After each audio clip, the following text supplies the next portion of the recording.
Well, hello everyone. I'd like to introduce myself. I am Dave. That's all you need to know. People know me as Noway. I am a resident, as you see on the screen here, of Waterboro, Maine. Now, why I'm doing these videos now is because of our trying times that we have within our nation today. I think the truth needs to come out. The lies, the deception, the overtaxation, the wasteful spending, the people in charge of it need to be held accountable. Now, why I chose to do these videos is because of a little known publication right here called the Waterboro Reporter, your community newspaper. See right here, community newspaper. But I will digress and say that maybe your community toilet paper. See, we've had a problem in Waterboro, this town right here, for a few years now. This comes from basically the corruption within our town hall and how they don't listen to the people. They do lie, and we do know how the Democrat progressives of America will lie and deceive the people into only letting them know what it is that they want them to know. Today is February 13th, 2018.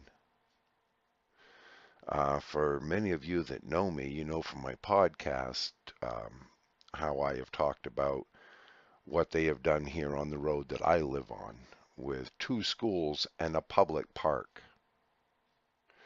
That this road is basically a super highway. Poland Springs Bottling Company, the next town over, the taxpayers of Maine were on the hook for tens of millions of dollars to create a truck route from the Poland Spring bottling plant in Hollis, Maine, to the turnpike. But of course, these drivers, they want to take shortcuts. So this has turned into a super highway. It's also a shortcut for people that don't want to go 2 miles down the road that's built to hold their weight of the trucks. But this is what's happened here. Now, the problem in this area, why they hide from this area, is because you know of my videos from 6 to 7 years ago of the corruption of the town hall helping cover up a known toxic waste dump that even townspeople dumped toxins in there and they didn't care. Back in the 60s and the 70s, it was whatever you could get away with. It was okay. But when you were called to account, well, plausible deniability and you're on your own. Because I think that's what one of the selectmen, Dennis Abbott, that has been a selectman forever, and his name is all over the documentation. But you know that story, and we'll probably talk about that more in the future. But for today, the biggest problem is a man named Gary Lamb. Gary Lamb is the town administrator that was hired by the Board of Selectmen. The Board of Selectmen, you will see here, these guys. This is Dennis Abbott. This guy has been there forever. This is Gary Lamb, the administrator that this guy, and this guy, three to five, 3 to 2, and well, before their time, but anyway, they get this guy in. Now, the biggest problem with Gary Lamb is that Gary Lamb doesn't live in this town. So when Gary Lamb got the position appointed to him, not voted on, appointed to him, he became what we would know today, for those of us that are informed, a dictator. He drove out people from department heads that lived in town. He drove out workers in the town hall that lived in town. The town attorney now came in, that's one of his friends.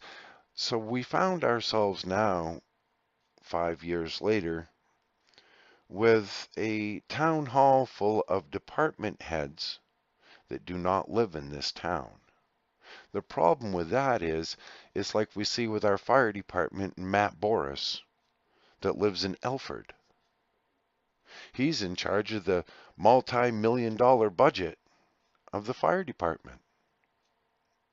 And we all know of the public unions within our state of Maine today. Well, the fire department is made up of unionized people who sit on their duff all day and complain about everything and wait for a call. They will not lift a finger to do nothing. And it's a shame because it just costs the taxpayers more and more. And when you have a town administrator and a code enforcement officer and a part-time town planner and your fire chief, your park and recs director, you have all these people that are in places that create a budget that the town administrator forces onto the people and he lies about, and I'll point that out here in a minute. They don't care how bad the people of Waterboro are taxed for what they want to do because they're living in another town. They won't feel that tax onto them. Their property tax is not going to go up. Their taxes within town are not going to go up. Their cost of living is not going to go up. But the taxpayers of Waterboro will. Now the problem we all know, the problem we have in America is what? Liberalism.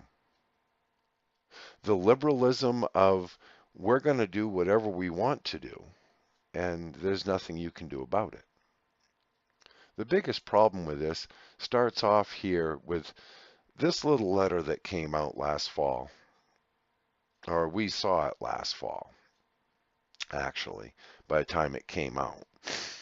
But he makes it in June, and this is all just after the town elections and the town voting and the budgets and more money, more money. But this was disturbing when I read this because this man, Gary Lamb, right here, town administrator, Gary Lamb, you can see it right there, by town administrator Gary Lamb. It starts off as such. For the second time in 5 years, Waterboro voters have recognized our continued municipal growth requires change in how we govern ourselves. Municipal growth, their growth, not ours. They bragged about 200% increase in building permits. We went for 8 years with none. Then they got 2. So, of course, that's an automatic 200% increase.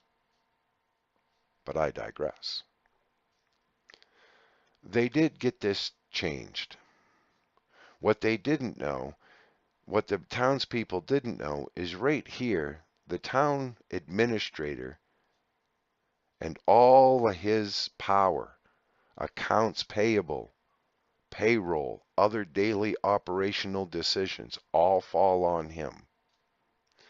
This wording right here, town administrator, when they done the charter change, Todd Abbott and, Abbott, that's right, the son of Dennis Abbott, they're all part of the committee. And when I asked them, why did you leave the town administrator if you were giving them the power of a manager, a town manager, why are you leaving it town administrator? Oh, well, the people wouldn't vote for it. but he's getting the power anyway. So you see how they were deceived right off the bat.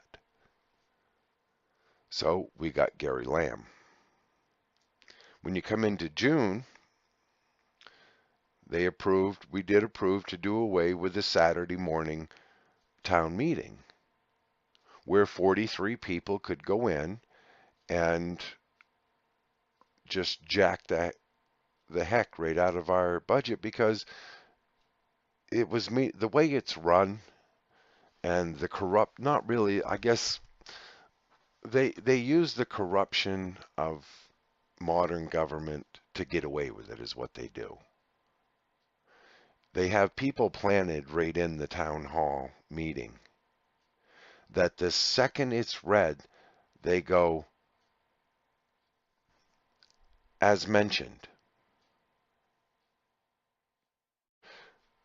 You don't get a chance to amend it. You don't get a chance to change it, to take the lower of the three in the department, the lower of the three voting, because somebody's always right there. Because the first thing they do is they say, the selectmen suggest this should pass.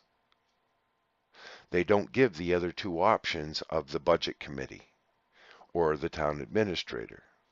The administrator's usually more, and the budget committee's less. But they say selectmen, so they can get the motion real quick. And you can't amend it. If you want to try to come back, well, we can't. We'll come back. So what happens is they push it all through. They ram it through. When it comes to a lot of the fire department more spending and higher spending, what they do is it is a volunteer fire department. They never seem to have enough people to go to a fire, but they always seem to have 20, 30 people, that firefighters that show up. They go through the firefighting budget, they get all their stuff passed, and mysteriously a call comes in and they all leave. They only show up for that. They don't even show up when a call does come in for a legit fire. They can never find anybody. But I digress on that myself again. But there again, more babbling bull. Now, here, when it comes to this public works director, this was Doug Foglio when they kind of all of a sudden snuck in, and now we have a public works director that they say thousands of people vote for, but it's not thousands. See right here, several thousand voters on our annual budget compared. We don't. The most I've ever seen vote in Waterboro was during a presidential election, and they got like 2,200.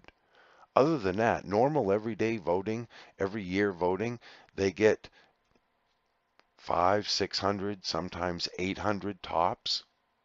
So a lot of this stuff is being passed. There's 4,800 registered voters in Waterboro, Maine. Most of this stuff is always passed with 200 or 300 votes. That's it. So Gary lies to the people.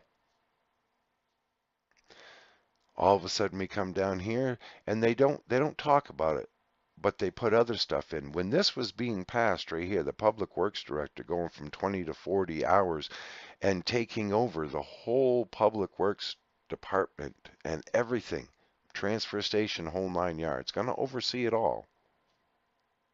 Foglio stepped out, and a puppet for Gary Lamb called David Benton steps in, gets awarded all of this power. Right. And it was all done, and while they were getting this pushed through quietly behind the scenes, of course, Waterboro Reporter has nothing to say about it, but good things, great things. But I digress.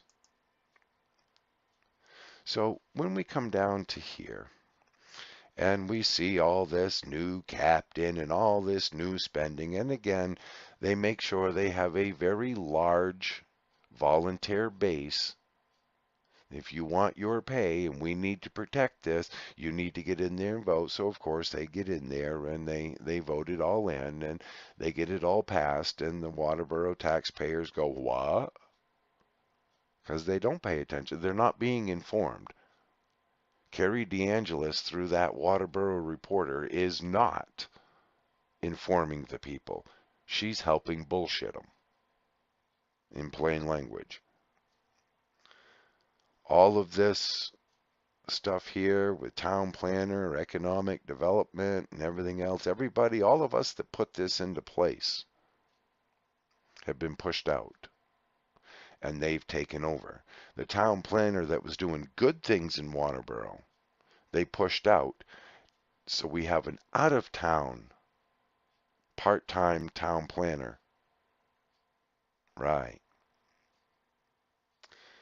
The central fire station. Again, we have firemen, union firemen, sitting around on their duff all day long doing absolutely nothing. They can't insulate, put extra insulation into their building, poorly insulated. We told them when they were putting it up that you've got no sprinkler system. Every new building like this is going with sprinkler systems today. They have to, but they didn't put one in. And now all of a sudden millions of dollars. So he's lying once again. He's deceiving the people, making it the fear tactics that the liberal progressives use. That is your Gary Lamb. Lies, misinformation, and fear tactics. So he'll come on and he's... Now the biggest thing that disturbs me in here, our water department, we don't own it. It's owned by a company in Biddeford. But the corruption of Dennis Abbott in the past and his cronies that have now passed away, but he's still around, they put it in place that we're on the hook for this company's infrastructure.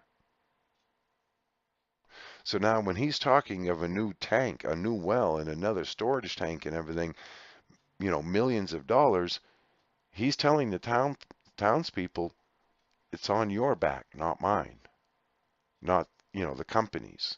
And he doesn't care because he doesn't live here. And neither do all the department heads that are demanding all this. They don't live in this town. They won't be taxed for this. We will be. So he's deceiving them and the big fear factor all over again. And now this big wastewater treatment and all this that they're going to put right in the middle of South Waterboro Village. That's where this old tannery comes from. This old tannery is all part of some of the same toxins that are over here in the middle school, where they built the middle school that Doug Foglio bought the land and turned it over to the school and said, here, help cover up the town's corruption and poisoning the people's water. Even though I proved to him 7 years ago, I walked in and I let Dennis Abbott lie to me on the live televised selectmen's meeting, and then I showed him the proof. I showed him Rickard's gravel pit, the Superfund site number, and his signature all over the paper saying that they will monitor the surrounding dwellings for future contamination, which they did not do. They lied to the federal government, and the federal government let them off the hook, right along with the state of Maine let them off the hook. Well, 10, 15, 20, some up to 30, 40 people here. The water's all contaminated and poisoned. They can't drink it. And the town doesn't care because they don't live here. And the department heads, well, they don't live in this town anyway. This library that he talks about here, our proposed tax increment planning for such facilities. See, he wants big money. See, increment. We'll just slowly bankrupt you. Instead of all at once, we'll just slowly bankrupt you over time and drive out the undesirables while we get all the big rich people from everywhere else trying to invest in a cesspool called Waterboro, Maine. So take that as you will. You want to invest in Waterboro, Maine, save yourself a headache and save yourself the time, and don't waste your time in this cesspool. Trust me. So they're still trying for this community center, which we have no need for a community center at all. We don't. Nothing goes on in this town that warrants it. They hate me because their first library, recreation department, all this and everything. See, 10 years ago, they said that they didn't have the money. It wasn't feasible to fix the old town hall, so it would be more economical for the taxpayers and more feasible for the taxpayers to build a new town hall. What did they do? They built a new town hall connected to the old town hall and then turned and taxed us to fix up the old town hall. That's how they work. And in the same time, well, a few $1 million out of the budget and the audit, they couldn't find all this money. And well, that's okay. We'll just clear the books and start anew.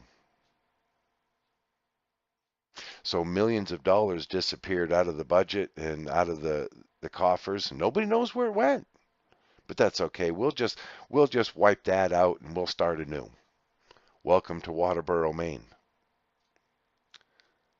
There's your increment tax.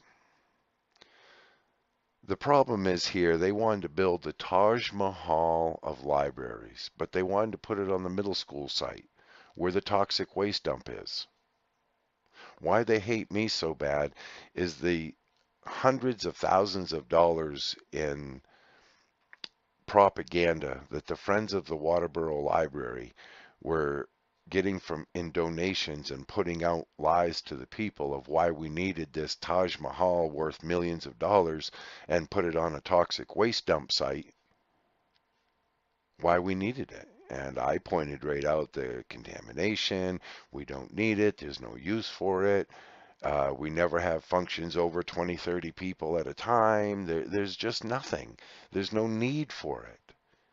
You know, we can't afford this. Build it and they will come. But this is, of course, the liberal progressive ignorance of today. Build it and they will come.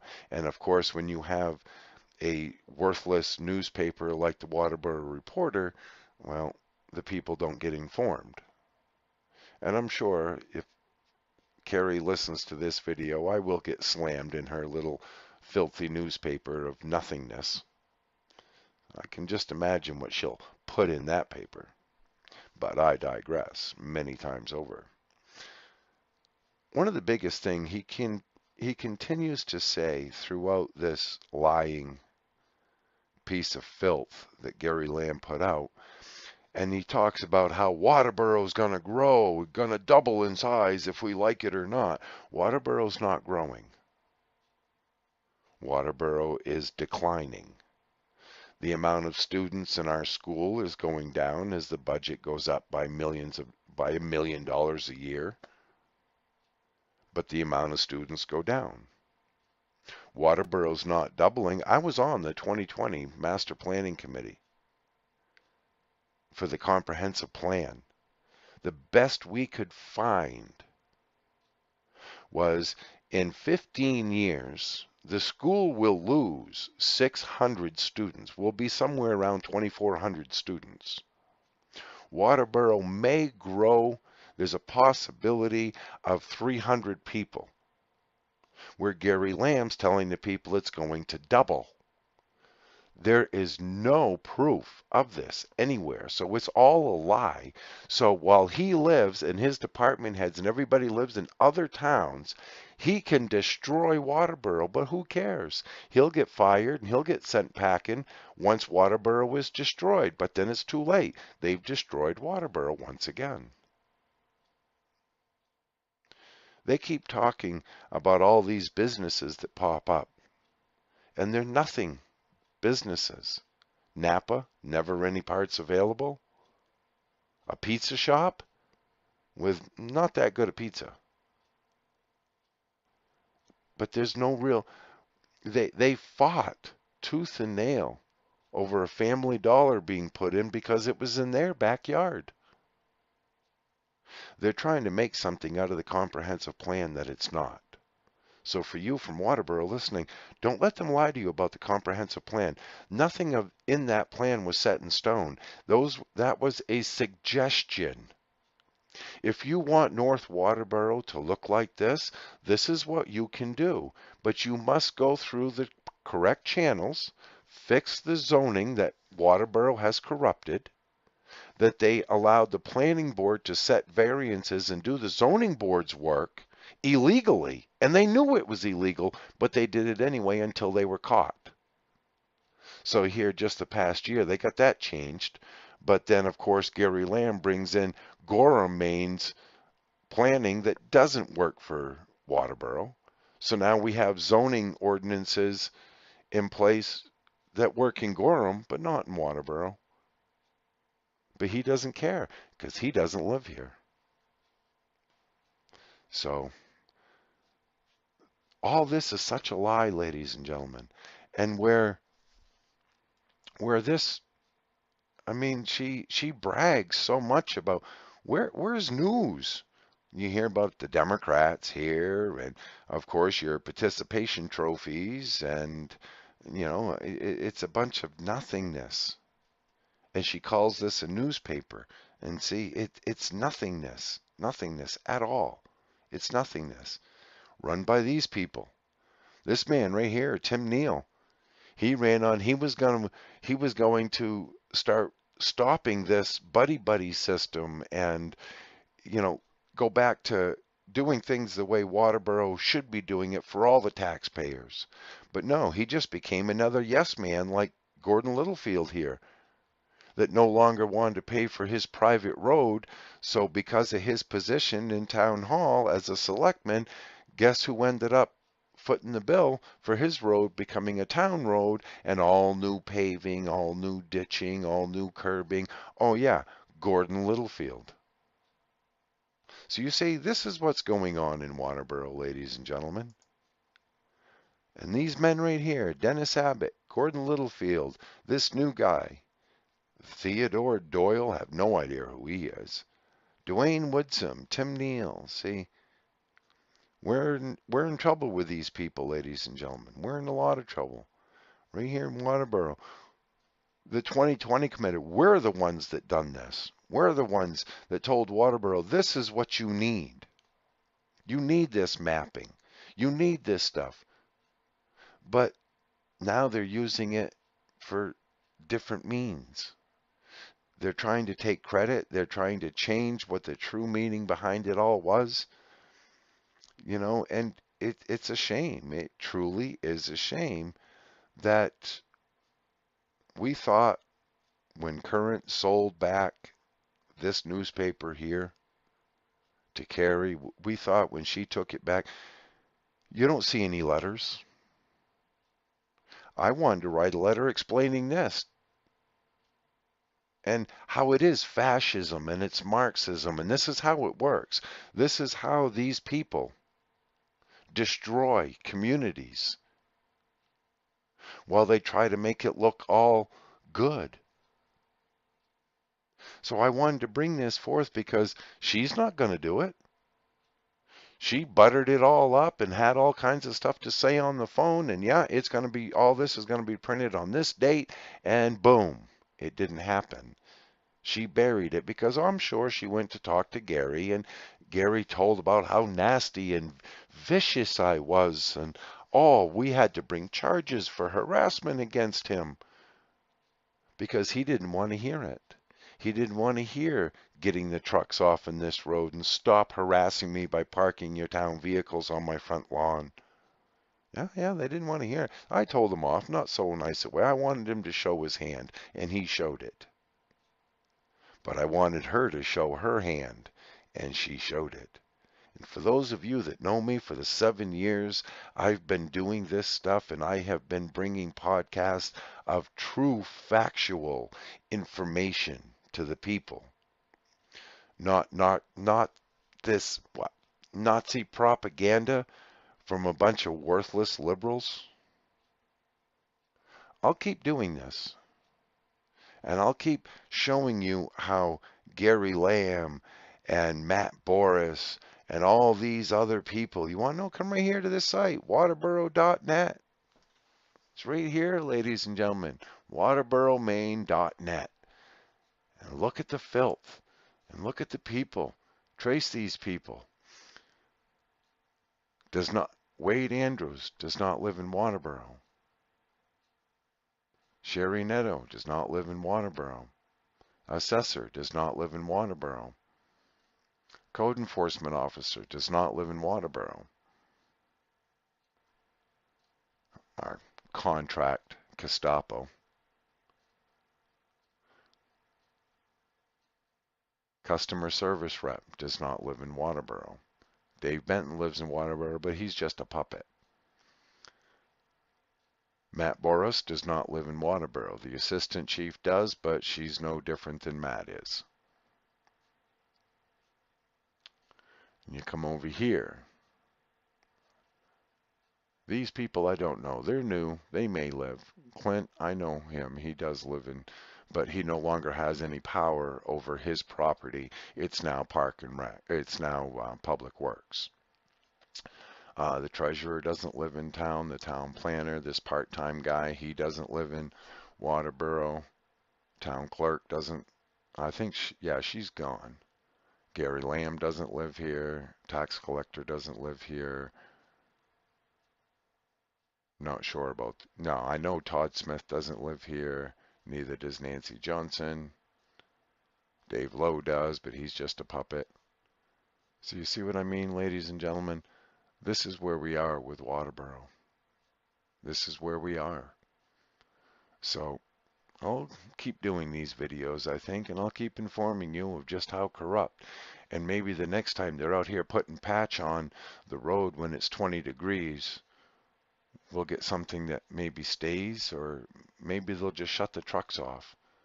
But the foolishness we're seeing here now, you need to know the truth. This is Waterboro Truth Reporting. Okay? So have a nice day. See you next time.